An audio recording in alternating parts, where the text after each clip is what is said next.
Welcome to Wild Cowboy Tales, the only fire you need to gather round for the truest and most tragic stories ever born from the dust and desperation of the American West. We tell the tales of the hard men, the hard choices, and the hard justice that defined an era. Before we ride into the shadows of tonight's story, do us a favor and subscribe to the channel, and be sure to ring that notification bell. That way, you'll never miss a single tale of grit and grief. Now, listen close, for this is a story the dawn itself is ashamed to tell. The story of a lawman, a traitor, and a rope that tied a knot around a man's own soul. The town of Absolution was a hard place, carved out of the unforgiving rock and relentless sun of the Arizona Territory. It was a town that had learned, through bitter experience, that salvation wasn't granted by God, but seized by the hand of a man strong enough to hold it.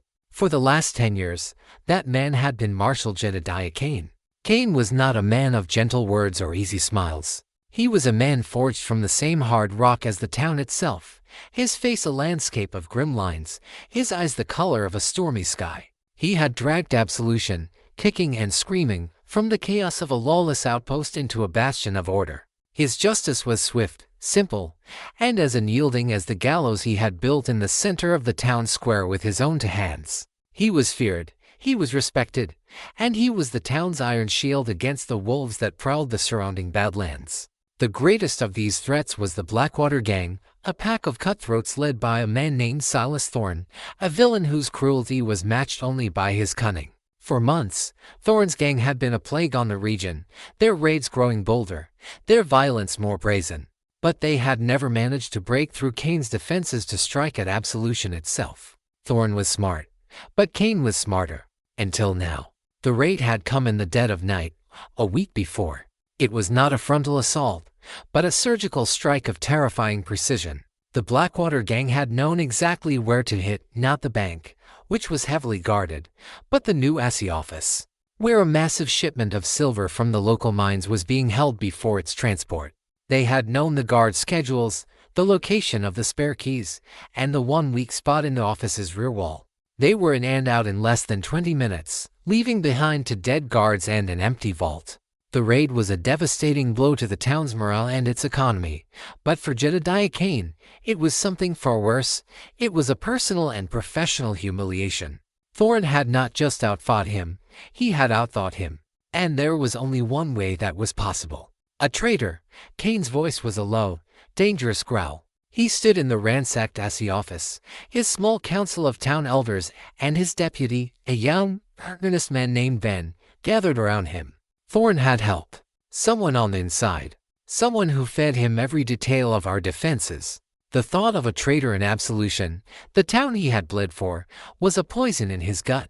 It was a violation, a sickness that had to be cut out before it could spread. For the next week, Kane became a man possessed. He was a relentless, grim-faced inquisitor, his stormy eyes seeing suspicion in every shadow. He tore the town apart in his search for the leak. He questioned everyone who had known the details of the silver shipment, town elders, the mine foremen, the guards. He checked alibis, he followed hunches, his mind a cold, logical machine piecing together a puzzle of betrayal. The trail was a frustrating series of whispers and dead ends, until a local prospector, a man known for his honesty, came to him, his face pale with fear. He had seen something on the night of the raid. A lone figure, slipping away from the back of the assay office just moments before the alarm was raised, heading towards a secluded canyon where Thorne's men were known to sometimes meet their informants. He hadn't seen the man's face clearly in the dark, but he had seen him drop something. He handed Kane a small, distinctive object, a carved, wooden wolf's head, the symbol of the Blackwater Gang, used as a token for their secret meetings. The final piece of the puzzle came from a stable boy. He had been woken by a horse returning to the livery late on the night of the raid. The horse had been hard-ridden. The boy, who knew every horse in town, identified it as belonging to a young man named Will, a quiet, hard-working freighter who had been in town for about a year. He was well-liked, if a bit of a loner, known for his skill with horses and his desire to save up enough money to buy his own small plot of land. Kane felt a cold, grim satisfaction as the pieces locked into place. Will. He had access to the assay office, hauling ore for the miners. He was quiet, a man who kept to the shadows. He fit the profile. Kane and his deputy moved that night. They did not knock. They kicked the door of Will's small room above the freight office open. They found him asleep. The evidence of his guilt, in Kane's eyes, laid bare. On his table was a pouch containing far more money than a simple freighter should possess. And when they searched his saddlebags, tucked away in a hidden pocket, they found another carved wolf's head, identical to the one the prospector had found. The young man, roused from his sleep and staring down the barrel of Kane's Colt, was a picture of pure, terrified confusion. "Marshal, I don't understand," he stammered, his eyes wide. "You understand this," Kane growled, throwing the wolf's head token onto the young man's chest. "You sold this town for a few pieces of silver. You have the blood of two good men on your hands." "No," the young man cried, his voice cracking with a desperation that, to any other man, might have sounded genuine. "I can explain. I was forced." Kane cut him off with a vicious backhand, sending him sprawling. "Save your lies for God. He might listen." "I won't." He dragged the young man, whose name was now synonymous with traitor, to the town's small, iron-barred jail cell. The evidence was clear. The motive was greed. The verdict was guilty. Kane stood before the assembled town elders in the cold, pre-dawn light. "I have the traitor," he announced, his voice a flat, hard thing. "The evidence is undeniable." There was a murmur of relief and shock from the elders. "There will be no trial," Kane continued, his word the final law in this town. "A trial is for men whose guilt is in doubt. His is not. We have been wounded. We must show the wolves and any other rats hiding in the shadows that this town will not tolerate betrayal. We must make an example of him, a lesson that will be burned into the memory of this territory." He looked at the gallows in the center of the square, its dark arm a stark silhouette against the first, pale hint of the coming dawn. "At sunrise," he declared, his voice as cold and final as a death sentence, "we will hang him." The dawn broke over absolution not with a gentle promise of light, but with a cold gray and apprehensive pallor. The sun, a weak and watery disk, struggled to burn through a thin layer of high clouds, casting a sterile, shadowless light over the town square. The air was still and heavy, thick with a tension that was more oppressive than any summer heat. The entire town had gathered. They stood in a silent, shuffling semicircle around the gallows, a dark and hungry beast of raw timber that dominated the center of the square. Men, women, even some of the older children, they were all there, drawn by the grim, magnetic pull of a public death. Their faces were a mixture of fear, anger, and a morbid, unacknowledged curiosity. This was a hard land, and death was a familiar neighbor, but a hanging, an execution of one of their own, was a rare and terrible sacrament. At the base of the gallows stood Marshal Jedediah Kane, a figure carved from granite and grim purpose. His face was a thundercloud. His eyes, under the brim of his hat, were fixed on the horizon, waiting for the sun to show its full face. He was not a man to be swayed by the mood of a crowd or the pleas of the condemned. He was an instrument of the justice he had built, a justice that was as hard and unyielding as the man himself. At his side, his young deputy, Ben, looked pale and sick, his gaze darting nervously from the crowd to the rope, to the empty platform. He was a good man, but he was not yet hard enough for this land, for this kind of justice.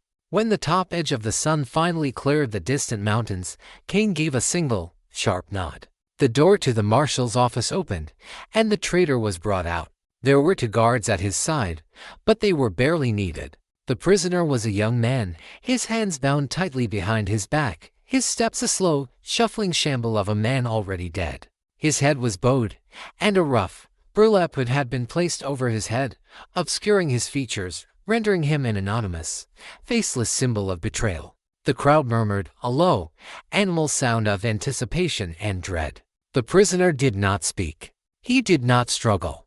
The only sign of the terror that must have been consuming him was a fine, uncontrollable trembling in his legs. They led him up the 5 wooden steps to the platform. The boards groaned under his weight.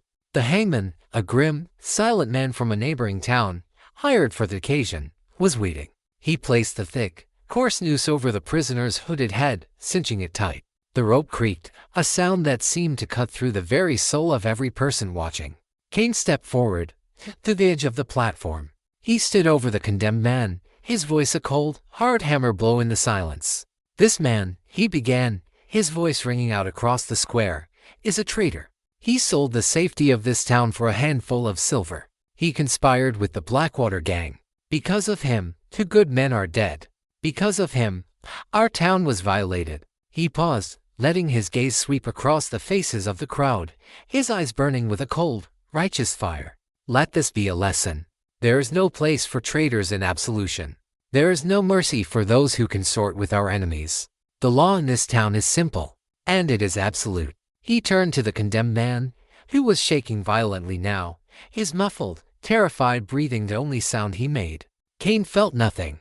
No pity.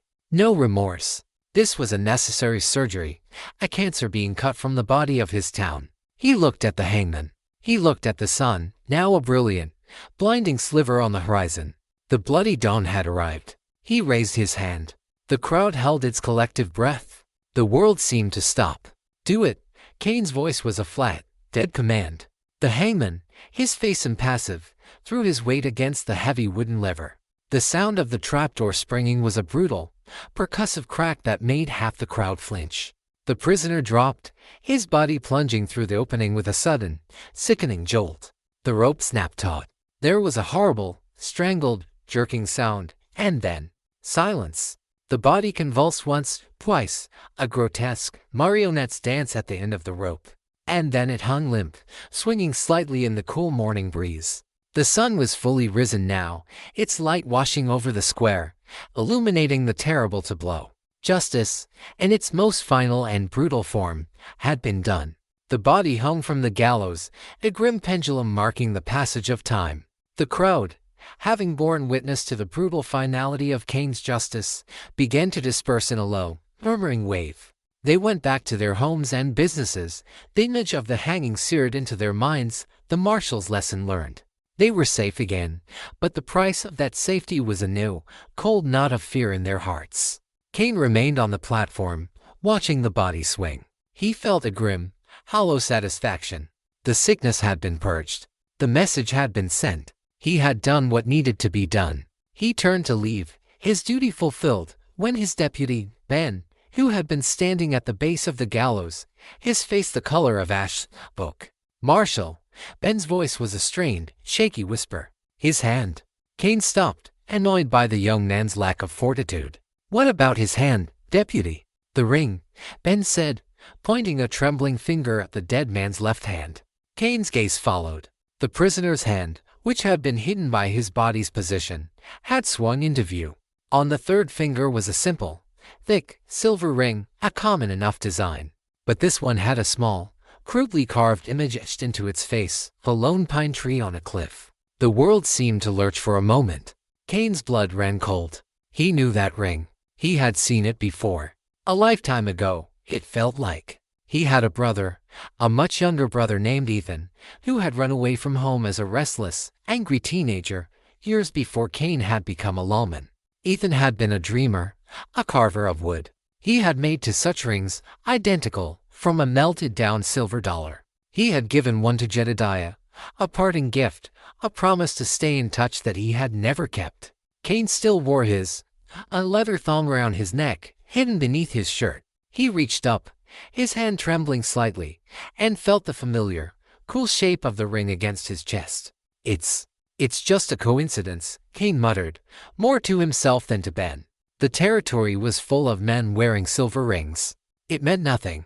His brother was a ghost, a memory from another life, likely dead in a ditch somewhere for years. He had not seen or heard from him in 15 years. It was impossible. He forced the thought from his mind, a sharp and welcome intrusion into the cold, clean certainty of his actions.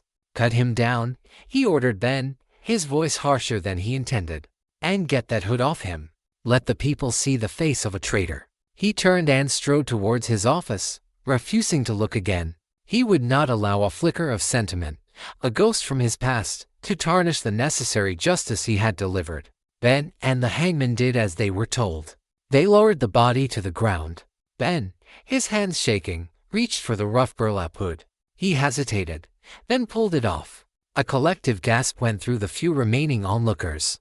Ben himself stumbled back, his face a mask of pure, horrified disbelief. The dead man was not the freighter, Will. The face, pale and slack in death, the neck horribly broken, was that of a stranger. A young man, barely out of his teens, with a shock of blonde hair and features that were completely unfamiliar to anyone in Absolution. Word of the mistake, the impossible, inexplicable mistake, spread through the town like a wildfire. Kane, hearing the commotion, stormed out of his office, his face a thundercloud of rage. "What is the meaning of this?" he roared, striding towards the body. He looked down, and the world stopped. He did not recognize the young man's face, but he saw the ring again, clear now in the full light of day. And he saw something else, something that made the air freeze in his lungs. On the back of the young man's right hand, just below the knuckles, was a small, crescent-shaped scar. A scar he had gotten as a boy, when he had fallen from a tree while playing with his older brother. A scar that Jedediah Kane himself had patched up. The world dissolved into a roaring, soundless vortex. The faces of the onlookers, the buildings of the town, the very sky itself seemed to melt away, leaving only him and the dead boy on the ground. The boy with his brother's ring, and his brother's scar. "No," Kane whispered, the word a strangled, broken sound. "It can't be." He had not seen his brother in 15 years. He had been a lanky, 15-year-old boy then. This was a man. But the scar, the ring. He looked at the young man's face again, really looked, stripping away the years, and beneath the unfamiliar lines of manhood, he saw it. The ghost of the boy he had known. The same stubborn set of the jaw. The same shape of the eyes. It was Ethan, his brother. He had just hanged his own kin. In the center of his town, in front of his people, he had executed his own long-lost brother as a nameless, faceless traitor. The iron shield of his justice had not just been cracked, it had been shattered, and the shards were now buried deep in his own soul. The revelation struck Jedediah Kane with the force of a physical blow. He staggered back from the body of his brother, his breath coming in ragged, painful gasps. The world, which had always been a place of hard lines and absolute certainties, had dissolved into a gray, meaningless fog. He was the marshal, the pillar of order, the man who brought justice. And he had just murdered his own blood. The townsfolk kept their distance, their whispers a venomous cloud of shock and horror. They were no longer looking at their protector.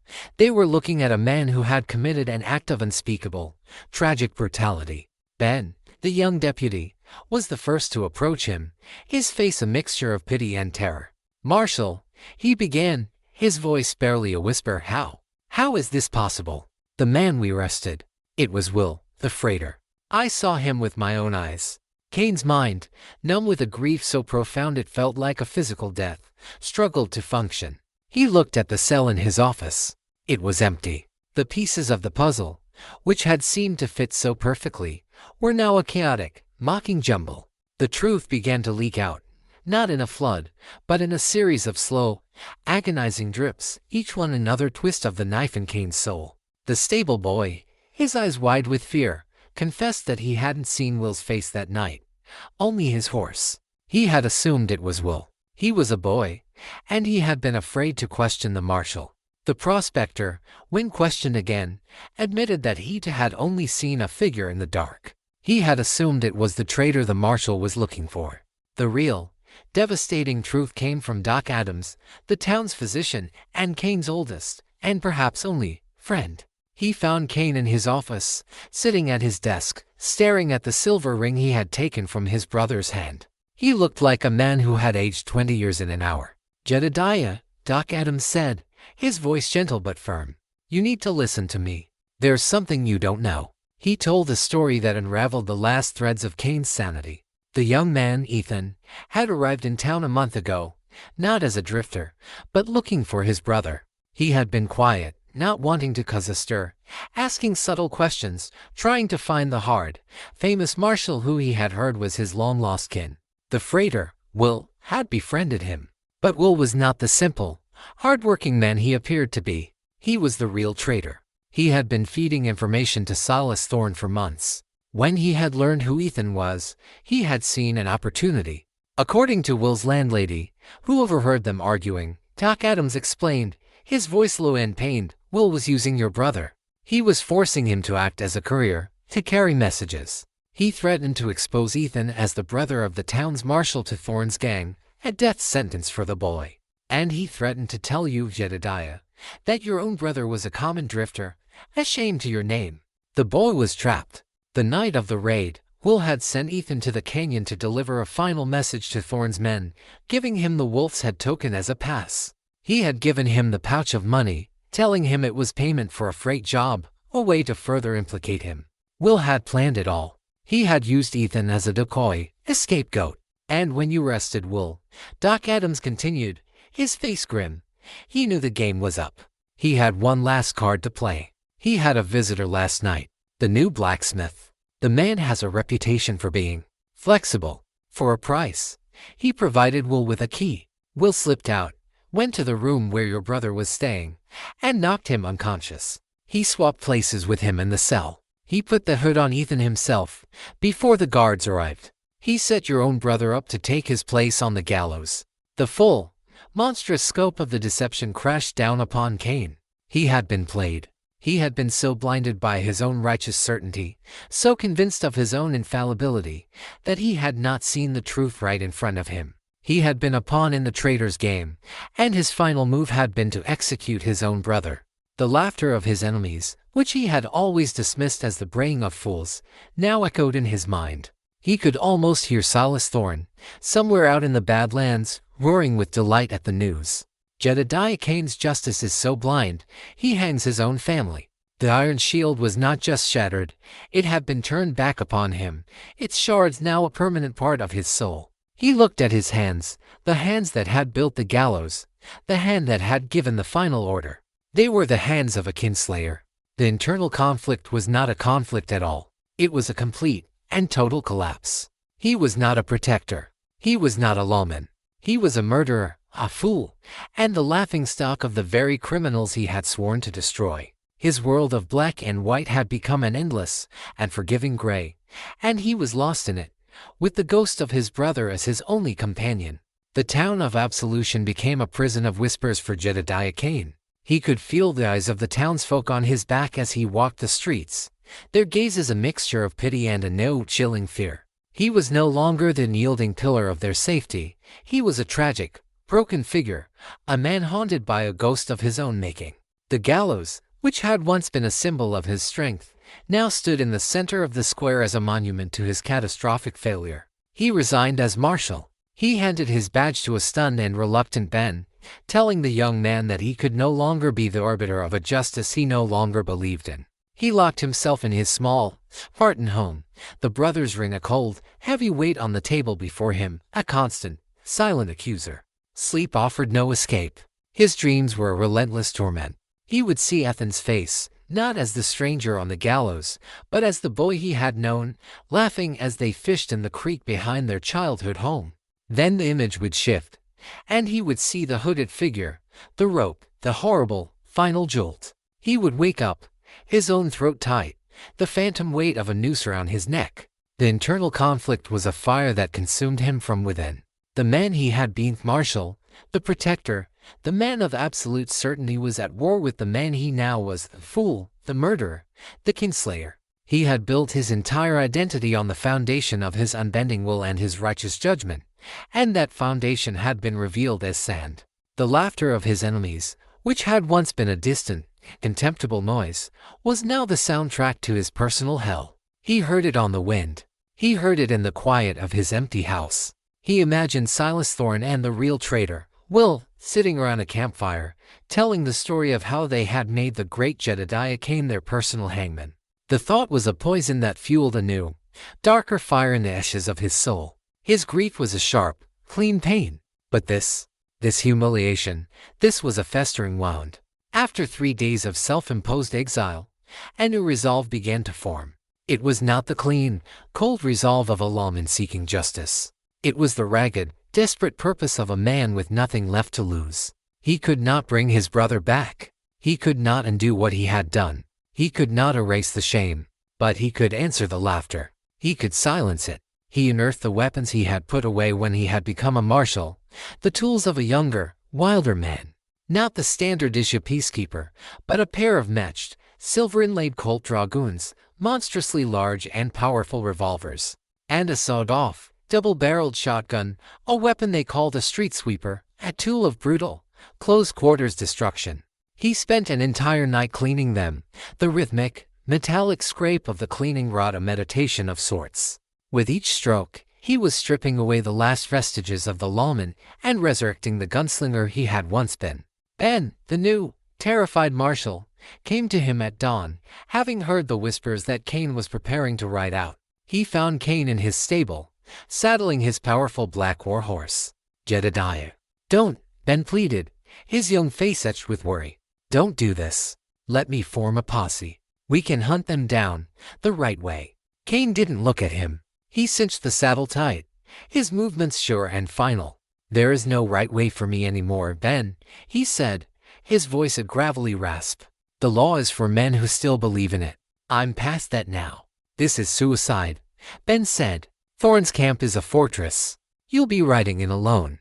"I am alone," Cain replied, and the simple, stark truth of the words hung in the air between them. He finally turned to face the young man, and Ben was shocked by what he saw in Cain's eyes. The grief was still there, but it was now banked, like coals, beneath a blazing, nihilistic fire.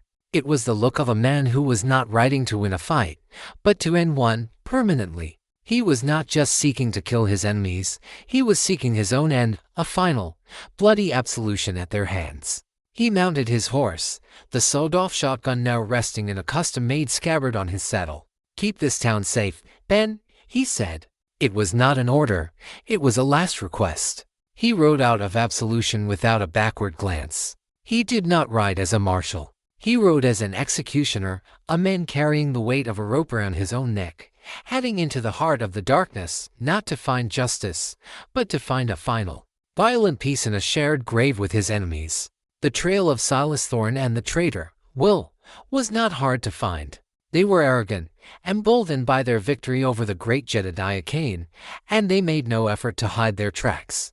They were camped in a place called Diablo's Maw, a labyrinth of volcanic rock and narrow, winding canyons, a natural fortress where they felt untouchable. They were celebrating, their laughter and drunken shouts echoing off the high canyon walls, confident that the law and absolution was a broken, toothless thing. Cain rode not with the caution of a lawman, but with the relentless, single-minded purpose of a storm front. He was a force of nature, a one-man army fueled by a grief so profound and a rage so complete that it had burned away all fear, all sense of self-preservation. He did not wait for nightfall. He did not scout for weaknesses. He rode directly towards the mouth of the canyon in the broad, harsh light of the afternoon sun. He was not a hunter stalking his prey. He was a judgment, and he had come to be delivered. The two guards posted at the entrance to the canyon saw him coming, a lone rider, a dark speck against the shimmering heat haze. They laughed, thinking it was some lost prospector or a fool who had taken a wrong turn. They raised their rifles, ready to have some sport. They never had the chance. Cain did not slow down. At 100 yards, he spurred his horse into a full gallop, the big black war horse thundering across the hard-pan earth. He drew the big Colt dragoons, one in each hand, the silver on their grips flashing in the sun. He held the reins in his teeth, a picture of terrible, mythic fury. He fired the big revolvers with a steady, rolling rhythm, the sound of the heavy point for 4-caliber slugs like hammer blows in the canyon. The two guards were thrown from their perches in the rocks, their surprise turning to a final, bloody stillness before they could even understand the nature of the storm that was upon them. Cain galloped into the camp without breaking stride. The dozen or so members of the Blackwater gang were scattered, caught in a drunken, sun-drowsy stupor. They scrambled for their weapons, their faces a mixture of disbelief and a dawning, animal terror. The man who had ridden into their sanctuary was not the stoic, methodical marshal they had heard stories about. This was a demon, a whirlwind of death on a black horse, his face a mask of cold, nihilistic rage, his big gun spitting fire and lead. He rode through the center of the camp, his dragoons bucking in his hands, each shot a punctuation mark in a sermon of death. Men fell, their drunken laughter turning to screams, their bodies torn apart by the heavy slugs. The camp dissolved into chaos, a maelstrom of panicked, shouting men, screaming horses, and the constant, deafening roar of Cain's guns. He emptied the two revolvers, and without pausing, He holstered them and drew the sawed-off shotgun from its scabbard. He leaped from his horse, which had been trained for battle, and stood its ground, and landed in the center of the fray. The shotgun was a weapon of pure, indiscriminate destruction. Its roar was a physical blow, its blast of buckshot a scythe that cut down to men who were trying to charge him. He broke the weapon, his hands a blur of practiced motion, ejected the spent shells, and rammed two new ones home. A bullet tore through his shoulder, a searing, white-hot pain. He barely registered it. Another grazed his cheek, leaving a bloody furrow. He didn't feel it. He was an engine of destruction, running on a fuel of pure, suicidal rage. He saw him then. Silas Thorne, his face a mask of shocked fury, firing his own revolver from the cover of a large boulder. And beside him, the traitor, Will, his face pale with terror, fumbling to reload his pistol. Cain ignored the others. He ignored the bullets that were now kicking up dust around his feet. He had found his targets. He began to walk towards them, a slow, deliberate, and stoppable advance, the twin barrels of his shotgun pointed at their hearts. He was a man walking to his own grave, and he intended to drag the architects of his damnation down with him. The storm was no longer coming. It was here. The world for Jedediah Cain had narrowed to the 20 yards of dusty, blood-soaked ground that separated him from the two men who had destroyed his life. The chaos of the battle, the screams of the dying, the searing pain in his shoulder, it all faded into a dull, distant roar. All that existed was the boulder, the two faces behind it, and the all-consuming need to erase them from the world. He walked forward, each step a heavy, deliberate beat and a funeral dirge. He did not rush. He did not take cover. He was a specter of vengeance, an open and absolute challenge. Silas Thorne, a man who had built his reputation on the fear of others, felt a cold, alien emotion creep into his heart, genuine, primal terror. The man walking towards him was not human. He was a force, an embodiment of a grief so profound it had become a physical weapon. Thorne fired his revolver again, his hand trembling slightly. The bullet went wide. Will, the traitor, was a different story. He was not a killer. He was an opportunist, a coward who had been swept up in a game far too dangerous for him. He looked at the walking dead man, at the twin black holes of the shotgun's barrels, and his nerve broke completely. He threw his gun down and scrambled up from behind the boulder, his hands raised high. "Don't shoot," he shrieked, his voice a high, thin wail of terror. "I surrender. Cain, please." For a single, fleeting moment, the lawman that had once been Jedediah Cain flickered within him. The instinct to take a prisoner, to recognize a surrender. It was a ghost of a life he had already left behind. Thorne saw Will's cowardice not as a surrender, but as a betrayal, another one. "Die on your feet, you sniveling dog," he roared, and in a final act of spiteful, nihilistic rage, he turned his own gun on his confederate. He shot Will in the back. The young traitor crumpled to the ground, a look of shocked, final surprise on his face. Thorne's act of casual brutality cost him the last second he had. While his attention was on Will, Cain had closed the distance. He was 10 yards away now. He raised the shotgun. Thorne spun back, his eyes wide, and tried to bring his gun to bear on Cain. The roar of the sawed-off shotgun was the final, deafening sound in the canyon. The blast caught Silas Thorne full in the chest, lifting him off his feet and slamming him back against the boulder. He slid to the ground, his body a broken, bloody ruin, his reign of terror over. Silence fell upon Diablo's Maul, a profound, ringing silence broken only by the whimpering of a wounded man and the soft sigh of the wind. Cain stood there, the shotgun smoking in his hand, his body swaying. The fire of his rage, its fuel now spent, flickered and died out. In its place, the pain returned, a tidal wave of agony from his wounds. His shoulder was a mess of torn muscle, and he realized he had been shot in the leg as well, his boot filled with a warm, sticky wetness. He looked around. The Blackwater gang was no more. The camp was a slaughterhouse, littered with the bodies of the men he had cut down. He had won. He had silenced the laughter. But the victory was as hollow and as empty as the desert sky. His legs gave out, and he collapsed to his knees. He looked at the body of his brother's murderer, and he felt nothing. He looked at the body of the traitor who had set his tragedy in motion, and he felt nothing. He had avenged his brother. He had avenged his own shattered honor. He had killed them all. But the ghost of the boy on the gallows was still there, standing beside him, his eyes full of a silent, sorrowful accusation. Cain let the shotgun fall from his nerveless fingers. He looked at his hands, covered in the blood of a dozen men. They were not the hands of a lawman. They were not the hands of a hero. They were the hands of a butcher. He had set out to find a grave for his enemies. But as he knelt in the dust and the blood, surrounded by the dead, he knew he had only been digging his own. The sun began to set, its light turning the canyon walls the color of old blood. And in the growing darkness, Jedediah Cain, the marshal of absolution, the man who had hanged his own brother, was finally, utterly, and completely alone with his ghosts. The desert sun is an unforgiving artist. It paints the landscape in brutal, stark colors, and at the end of the day, it dips its brush in blood and washes the world in crimson. As the sun began its final, slow descent, its light poured into Diablo's maw, bathing the scene of carnage in a deep, spectral red. Jedediah Cain did not die in the canyon.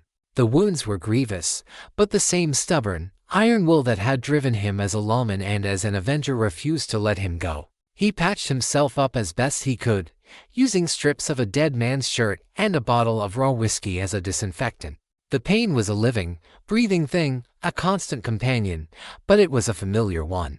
The pain in his soul was far worse. He spent the night in that graveyard of his own making, alone, living man among the dead.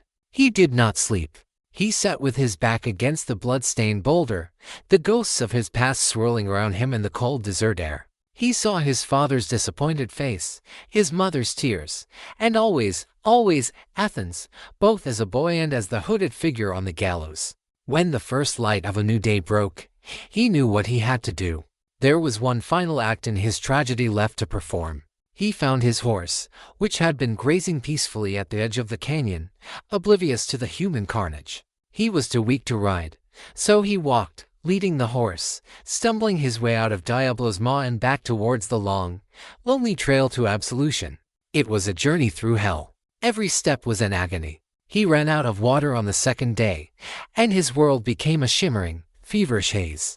He was driven by a single, final image in his mind, the gallows, standing stark against the sky. He arrived at the outskirts of absolution not as a returning hero, but as a specter, a walking dead man.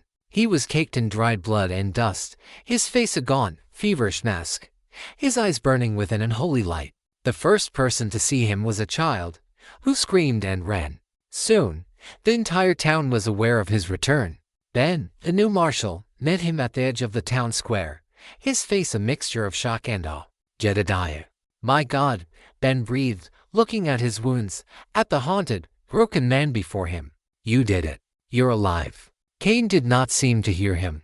His gaze was fixed on the gallows in the center of the square. He began to walk towards it, his steps a slow, shuffling death march. The townsfolk parted before him, a silent, fearful sea. He reached the base of the gallows, the place where his brother's body had been cut down. He looked up at the heavy wooden beam, at the empty rope still swaying slightly in the breeze. Then, Cain's voice was a dry, rattling whisper. My brother, where did you bury him? Ben, his face full of a deep, sorrowful pity, pointed to the small cemetery on the hill overlooking the town. He's up there, Jedediah, beside the lone pine. We gave him a proper burial. Cain nodded slowly. He looked from the cemetery to the gallows, and a final, terrible understanding seemed to settle over him. His justice had begun here, and so it must end here. He turned and began to walk up the 5 steps to the gallows platform, the same steps his brother had walked. The crowd gasped. Marshal, no, Ben cried, starting forward. Cain turned, and for the first time, a faint, sad smile touched his lips. It was a smile of utter, complete weariness. It's all right, son, he said, his voice surprisingly gentle. A man has to pay his debts. And my debt. My debt was incurred right here. He reached the platform and stood directly over the trapdoor. The sun was setting now, the same bloody, spectacular sunset that had seemed to mock him in the canyon. Its red light washed over him, bathing him in a color that matched the stains on his clothes. He looked out over the town he had built, over the people he had protected and failed. He looked at the faces of his friends, his deputy, and then he looked up, at the hill, at the spot where his brother lay buried. The fire in his eyes, the fire of rage and vengeance, was gone. There was only a vast, empty sorrow, and a profound, bone-deep desire for it all to be over. He had killed the outlaws. He had silenced the laughter. He had avenged his brother's death and his own honor. But the rope, the one that had taken his kin, had been around his own neck all along. And in the end, it had tightened.